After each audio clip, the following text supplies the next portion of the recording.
Ladies and gentlemen, we are back with another action-packed edition of Review of Honor, where we cover everything that happens in a Ring of Honor ring. And we don't really know exactly what's happening, everything that's going down on the anniversary show, the 19th anniversary show for Ring of Honor, the pay-per-view that's going to be happening at the end of the month. But we do know one thing, that this episode is going to clear up who is going to be facing ROH for the World Championship. It could be Jay Briscoe. It could be EC3. It could be Jay Lethal, or it could be Matt Taven. But guys, before we can get into any of that, I gotta welcome in my co-host for this. You guys know him as the three-time baby-making champ, but this week we are calling him something a little bit different, and that is the birthday boy. Yes, ladies and gentlemen, our own Skinny Kravitz Ness, the three-time baby-making champ. This is his birthday week, so please join me in celebrating his birthday. This is not we're not part of the pot heels, but if that is your indulgence, feel free to light one up for our buddy Ness. Ness, how are you doing this evening? I'm doing great, sir. Thank you for that marvelous introduction. Yeah, this definitely resulted in a birthday wish that I had for the anniversary show. We'll get into that a little later, but yeah, it's been a good night, and definitely a good episode of Ring of Honor. Yes, absolutely. And guys, we are going to get into it, but first we just got to remind you, hit that like button, comment, share, subscribe if you haven't already. We appreciate everything that you guys do as part of our True Heel viewers, and we do this for you guys. So we're showing you love, show us love right back. And somebody who when we talk about showing love, well, maybe there's a little bit of envy or jealousy involved in there, but there is a little bit of love from Dalton Castle to Josh Woods. He's saying, man, how did Josh Woods figure out the one way to get out of a bangarang and be able to put me away? How did he do it? I got to figure this out. I got to know what it is. And it's kind of I don't know. It's ever since you and I have started reviewing Ring of Honor, it's kind of been a rehashed thing. Dalton Castle doing a promo video after a loss, talking about how the loss is affecting him, but also not affecting him. And I don't know which side of him is lying, which side of him is lying to us, whether it's not affecting him or it isn't. But in his own words, he says, "I'm busy. I got things to do." I mean, I don't know really how busy he can be in a global pandemic, but I mean, Dalton Castle, he is a busy man for whatever it is worth. I liked Josh Woods' promo video where he was just talking about how, you can't make excuses. Yeah, Dalton Castle's back is banged up, but I'm banged up too. Like, we're all, this is the business. It is what it is. And that is kind of what we have to deal with. And Dalton Castle, I guess he acknowledges that. And they are going to have a rematch under Pure Rules. And this time, it kind of goes Dalton Castle's way, which is kind of interesting because they did show us before the match where the rankings were, and Josh Woods was number one. So whether or not this is going to knock him out and make a Josh Woods, Jonathan Gresham pure title match for the anniversary show a little bit harder for us to see, I don't know. But I mean, there's very little time left before that anniversary show. So we'll have to figure out how exactly this loss factors into Josh Woods' chances. But talking about the match itself, I liked it. They were they talked about it a lot. Two collegiate amateur wrestlers. They brought up a lot of that background, which they did the first time these guys had a match. And they did a really good job. I liked Dalton's wiriness this time. Dalton was just kind of like, nope, I'm not gonna. I gotta find a way. And meanwhile, Josh Woods is just, if I put that hold on you, either you're gonna tap or it's a rope break. One of the two. And it's just, in his mind, it's almost a war of attrition. Sooner or later, you're gonna run out of rope breaks, and sooner or later, I'm gonna get that hold on you, and you're gonna tap. Which is why, in an interesting twist, it is, as always, the deadliest move in professional wrestling, the roll-up. That is what is able to let Dalton Castle put Josh Woods away. 9 minutes, 44 seconds. I gave this match 2.25 Yeah. stars. I think there could have been a little bit more. I think I wanted another attempt at a bangerang that was reversed into the hold to show Dalton Castle getting out of it. I think I wanted a little bit more of that storytelling, that callback to the first match. But good work on both parts. Ness, what were your thoughts on this one? Yeah, I think 2.25 is definitely suitable for a rating for this match. I kind of expected it to go a little bit longer. The finish, though, kind of makes sense to me. I don't want to say that Dalton couldn't out wrestle Josh, but it just seemed like it was more of a hurdle to get over to try to out wrestle Josh Woods instead of just outsmarting him. Like you said in their promo videos, Josh, look, we're all banged up. This is what we do. You know, you think that you're not at 100%, neither am I. Nobody's ever going to be at 100%, which he has a point to it. These guys wrestle, weeks upon weeks on days sometimes, even with the pandemic, these guys are like filming a bunch of episodes.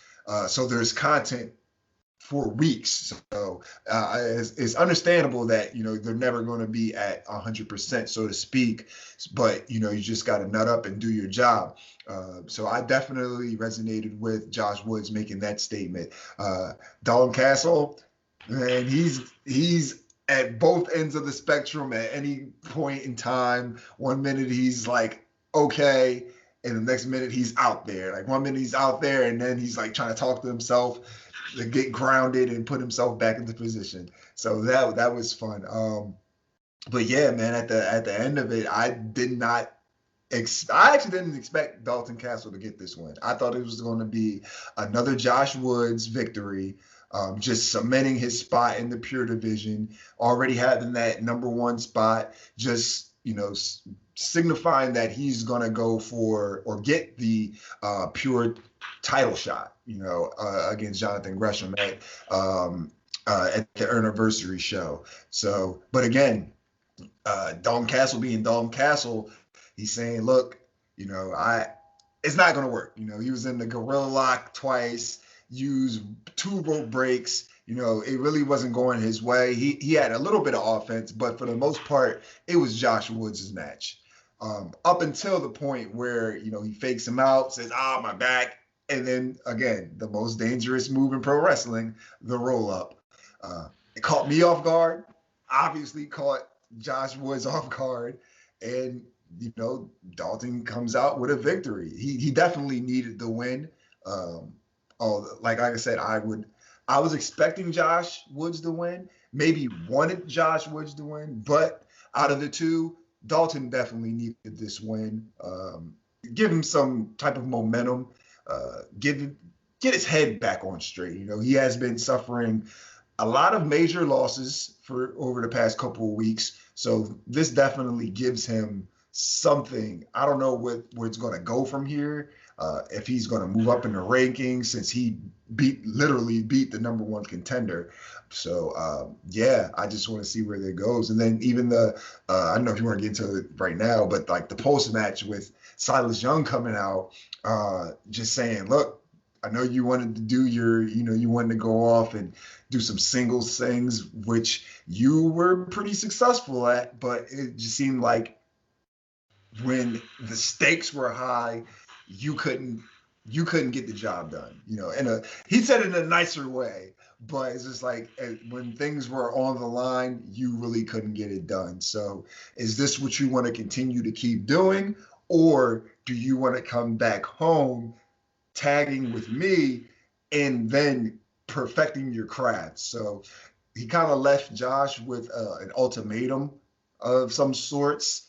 But yeah, I definitely want to see where that goes, because Silas Young is one of my favorite guys. I've stated that on our shows before.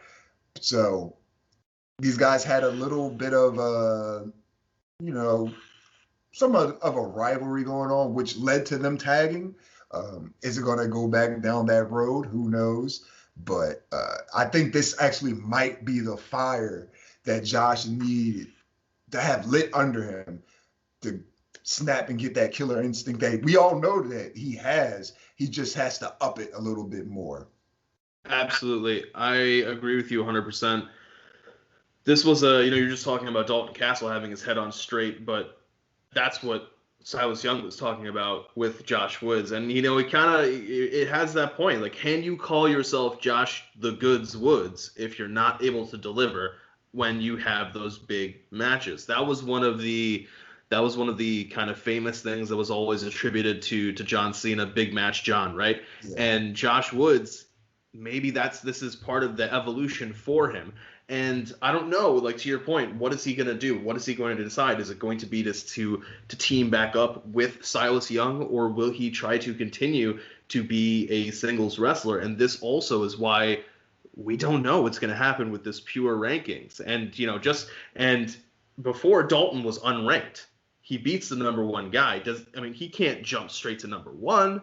And there's 4 guys behind Josh Woods who are now saying, "Wait a minute, no, he beat number one, but he didn't beat me." Right. So there's gonna be it's throwing this whole division out of whack, and I think that's kind of what they were going for. That sense of, we want you to keep guessing what is going to happen next. So I like that. I like that about their decision making, which transitioning kind of made the main event seem weird in a way, to me at least, because we talked about it last week, who we thought should be the person who wins this match. This is a 4 corners match, a fatal 4-way in essence, to determine who is going to be Rush's challenger at the anniversary show. We have Jay Briscoe, we have Jay Lethal, we have EC3 and Matt Taven. They all have pretty cool little promo videos as they're in lieu of full entrances for them.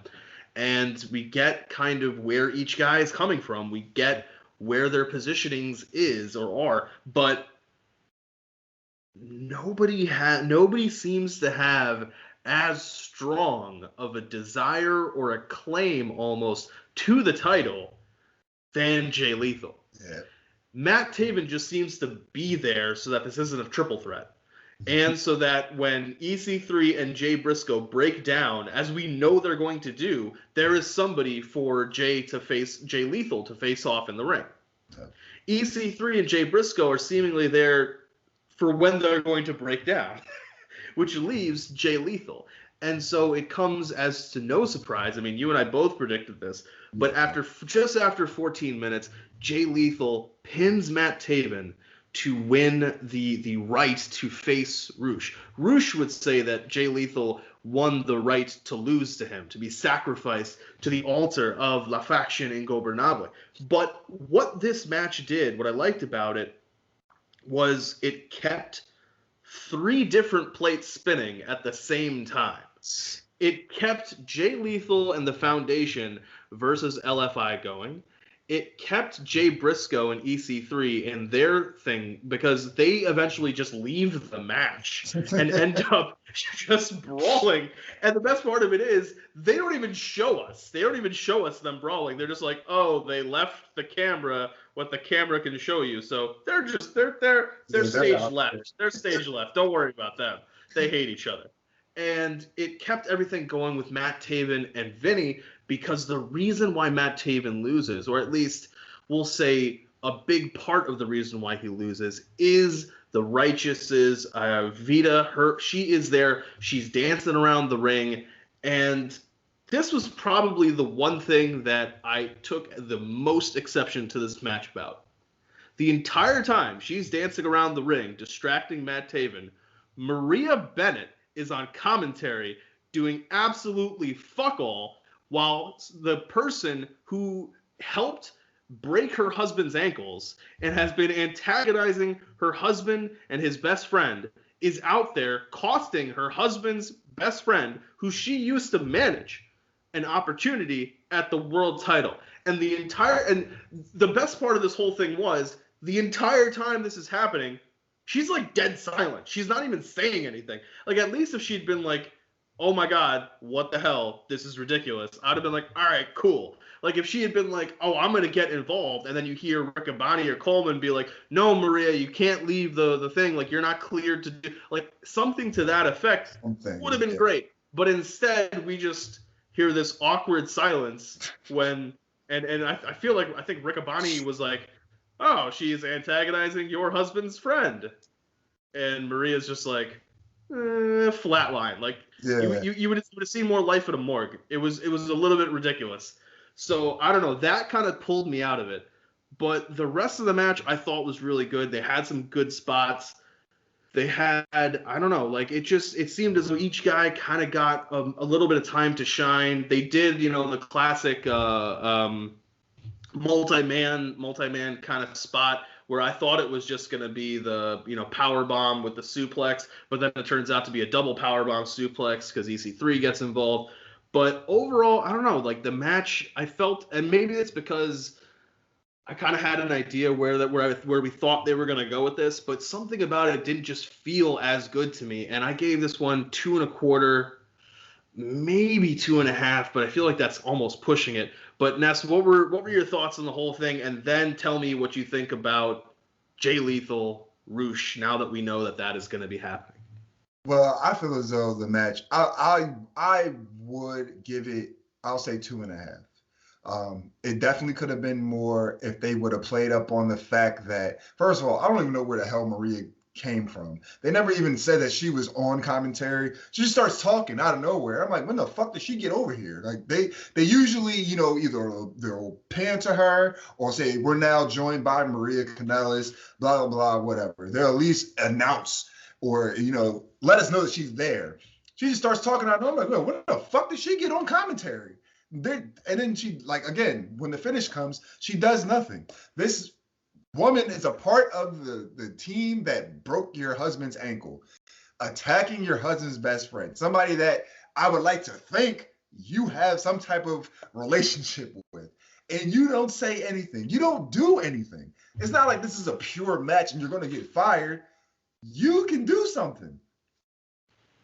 I think you can. Like, I don't know. Are you not cleared or what's going on? We don't know. They don't even, they have not made us aware of anything that's going on with Maria Kanellis. She's just on commentary. Whenever something that has to do with Mike Bennett and Matt Taven, she does not make any recognition towards it whatsoever. So that is definitely something that took me out of the match. Again, the match itself, it was good.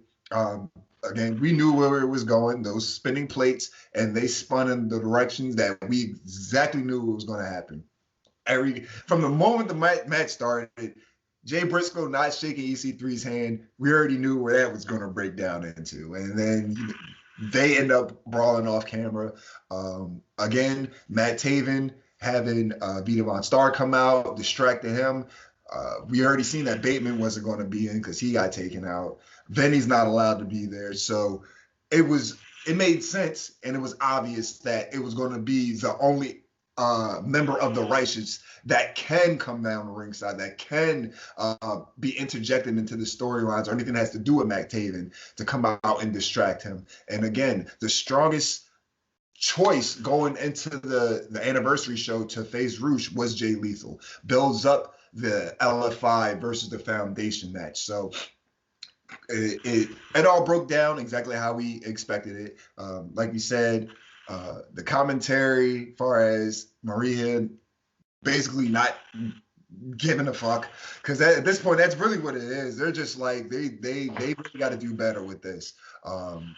But I'm happy for Jay Lethal, definitely for my birthday gift from Ring of Honor to us actually, because again, they could have went and did something completely stupid like we've seen in promotions before, but they stuck to their guns and they knew that this was the proper way to build this story, and maybe even have it be the blow off or the payoff at the anniversary show. So yeah, man, I don't even care who wins the match at this point. I just want to see it. I just want to see the match, because it's always when the storytelling is great I already know these guys are two phenomenal world-class athletes. They're going to put on a hell of a main event. Yeah, swerving people for the sake of swerving people is never really a good move. Mm-hmm. And so I do like that they gave us who I think everybody kind of thought should win this match. One other thing, I mean, I know we're piling on the poor Mrs. Bennett, but one thing at the end of it was they asked her like what she thought about Vita interfering and everything, and she said, "Well, I don't know. I'm gonna have to have a conversation with somebody." It was like, just run down there. Like, I don't know. Like, have the conversation now. What's there to talk about? I'm sorry. What is there to talk about? She is a part of the team that broke your husband's ankle, took him out of action. That's taking food off your plate, taking money out of your household. Lest we forget, back when they were in WWE, she told him to let her pin him for the 24/7 championship because she was like the man of the in the family, and she had to make sure that that everything was provided for. Now she's just like, whatever. Yeah, that's just like okay. We don't even know because she doesn't say anything. You know what I thought? I thought that I want to say I didn't think that it would be Vita, to be honest with you. I thought that this would be, because I figured something would happen with the Righteous, but I figured this would be when they would pull the trigger on the Beer City Bruisers. I thought maybe either Malonis or Bruce would come out and something was going to happen there. But I mean, Vita works. But the problem is, at least if it had been one of the Bruisers, it makes sense for Maria not to go down there because she's not like, as much as she wants to help her husband's friend, what is she realistically going to be able to do? I mean, not like, I'm not trying to like, this isn't true toxicity, but like, what is she going to be able to do trying to fight a guy? Like, there's a limit to what she can do. But with Vita, it was like, yeah, you can scrap with her, like, go for it. But yes, the I'm assuming, I mean, it has to be the main event of the anniversary show is now set. It is Jay Lethal versus Roosh. That is going to be an incredible match. That is going to be absolutely incredible. I'm definitely looking forward to that one. I want to see if there's a way that they try to, if Jay Lethal tries to force pure rules on the match, if there's going to be some way that they can pull that off, I don't know, but we will have to see. And you know what? Let's also talk. I mean, I know WWE, the news came out that they denied his request, but today in the news we did find out that a certain Los Ingobernable, who is in WWE, was asking for his request, and I saw a lot of people saying that he should go to AEW. I saw some people saying that he should go this one. I wanted to bring this up just because I wanted to see a reaction on camera. Somebody said that he should sign with New Japan and feud with Naito for control of LIJ. I saw that conversation, and I'm so glad that you spoke that idiot to. I think the best place if Andrade were to leave, as much as I feel like he would do himself and all of us a great service in AEW. I think LFI with Ring of Honor would be incredible. He'd be a big fish in a small pond for sure, but that would be a foursome that would be almost unmatched in Ring of Honor. That would just be incredible. But Ness, I think our time is starting to dwindle here. We're gonna have to talk about this anniversary show. I mean, this is coming up soon. I don't know what they're doing with these matches. We're gonna find this out. I think one match. I meant to tag you in it, either on Facebook or Instagram. What you got? The TV title is going to be on the line with, again, these plates are spinning. Oh, talk to me. Is defending the title against Hot Sauce Tracy Williams. Oh, that's interesting. I don't think that's a matchup we've seen. That's interesting. That is interesting. I like that one. That is a matchup that I know I need to see. Yeah, that's really cool. I like that one. So yeah, they are setting the showdown. They are setting the stage for the showdown for LFI Foundation. We're gonna see how this shakes out. Wow, I think there's gonna be not to quote, forbidden doors and everything, but or open forbidden doors, but I think there's going to be some kind of a paradigm shift when it comes to Ring of Honor's championships. That anniversary show, I think it's going to set the tone for the rest of the year, and we're going to be flying once we get into the summer. But Ness, tell the people where they can find you, sir. Our birthday boy. Oh, thank you once again. You guys can follow me on Twitter at skinny_Kravitz. You can follow me on Instagram at skinny__Kravitz. And you can catch me right here on the True Hill Heat YouTube channel. One half of Review of Honor with my man StatKing, the man of 1,004 numbers. You can also catch me on Blunt Impact and Joints and Jabronis with my man Chris G. We form the Pot Heels. And you can also catch me on the round tables. And you can listen to my illustrious voice on True Toxicity. And guys, you can catch me on Dark Power, covering everything that happens on AEW Dark, MLW Fusion. Next week we have our debut episode of Dark Elevation. We already know our main event, Maki Ito versus Riho. And soon, March 23rd, we're going to be back with NWA Power. So it's going to be a full slate on Dark Power. And you can catch me, as always, on Facebook in our various groups, having interesting discussions like like Andrade versus Naito for control of LIJ, even though there's almost zero connection now between LIJ and a faction that doesn't exist. Technically speaking, Los Ingobernables does not exist anymore. LFI is the continuation because they didn't have rights to the name. But until next time, guys, take care of yourselves, take care of each other, and we will catch you later. Peace.